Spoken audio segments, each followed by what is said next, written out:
নমস্কার বন্ধুরা, দর্শন মম চ্যানেলে আপনাদের সকলকে স্বাগত জানাই। আজ দিনটা খুব সুন্দর কাটলো।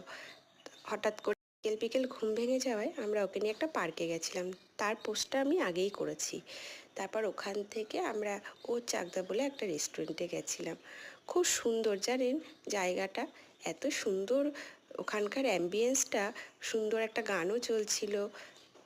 আমার ছেলের তো কি আনন্দ, সে মাছ দেখে, জল দেখে, আর এখানে এত সুন্দর একটা পদ্ম ফুলের গাছ দেখে তার কি আনন্দ, সে মাছেদের সাথে খেলা করেই সময় পাচ্ছে না, তার যাওয়ার ইচ্ছে নেই। খাওয়া দাওয়া হয়ে যাওয়ার পর বেশ কিছুটা টাইম আমরা এখানে ঘুরে ঘুরে সব দেখছিলাম। খুব একটা আশা হয় না তো আমাদের বাচ্চা নিয়ে রেস্টুরেন্টে, তা আজকে এসে খুব ভালোই লাগলো।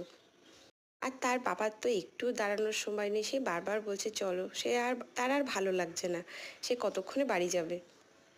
একটু ছুটি ছাটার দিনে যদি একটু বেরোনো যায় খুব ভালো লাগে মনটা। আর ফ্যামিলির সাথে বেরোতে আমার বেশি ভালো লাগে। আমার অনেক বড় পরিবার, আপনাদের সকলকে দেখিয়েছি। পরিবারের সবাই যদি আসতো আরও অনেক আনন্দ হতো।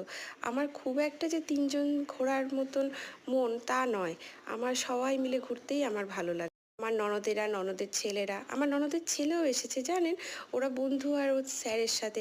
আমরা জানতাম না যে ওরা আসবে, ওরা আমাকে বলেছিল কোথাও একটা যাওয়ার কথা, কিন্তু আমি এখানে যে আসবে আমি জানতাম না, ওদের দেখে অবাক হলাম, ভালোই লাগলো। কিন্তু ওদেরকে দেখাতে পারলাম না, যাকে ছেলে মানুষ তো বন্ধু বান্ধবদের সাথে আছে, তাই আর ওদেরকে ভিডিওতে নিলাম না।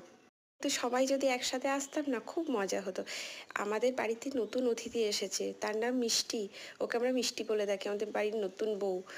ওকে নিয়েও একদিন আসবো, আপনাদের দেখাবো। এখন আমি আমার মতো কথা বলছি আর ভিডিও করছি, ও ওর মতন মাছেদের সাথে খেলা করে যাচ্ছে, মাছগুলো যেখানে যেখানে যাচ্ছে ও সেখানে সেখানে দাঁড়িয়ে থাকছে। ও যে এত আনন্দ পেয়েছে, এই আসলে খুব একটা বেরোনো হয় না তো ওকে নিয়ে। হয়তো বাপের বাড়ি যাই, কিন্তু এরকম রেস্টুরেন্টে আসার অভিজ্ঞতা ওর খুবই কম, কারণ ওকে খুব একটা বাইরের খাবার আমরা দিই না।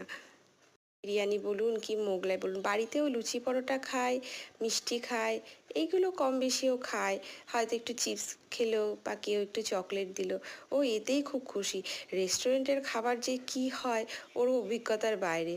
তো ওর আজকে একটা নতুন এক্সপিরিয়েন্স হলো, ওরও ভাল লাগলো, খেয়েওছে জানেন, একেবারে যে খায়নি তা নয়, ভালোই খেয়েছে, ও ভালোই বাসে এসব দেখলাম খেতে। নতুন স্বাদ পাচ্ছে তো, এখন সবই ভালো লাগবে। অনেকটা দেরি হয়ে গেল কথা বলতে বলতে, এবার বাড়ির দিকে যাওয়া যাক। আমার বর তো টোটো নিয়ে রেডি, এইবার আমরা উঠবো। আবার দেখা হবে নতুন একটা ব্লগে।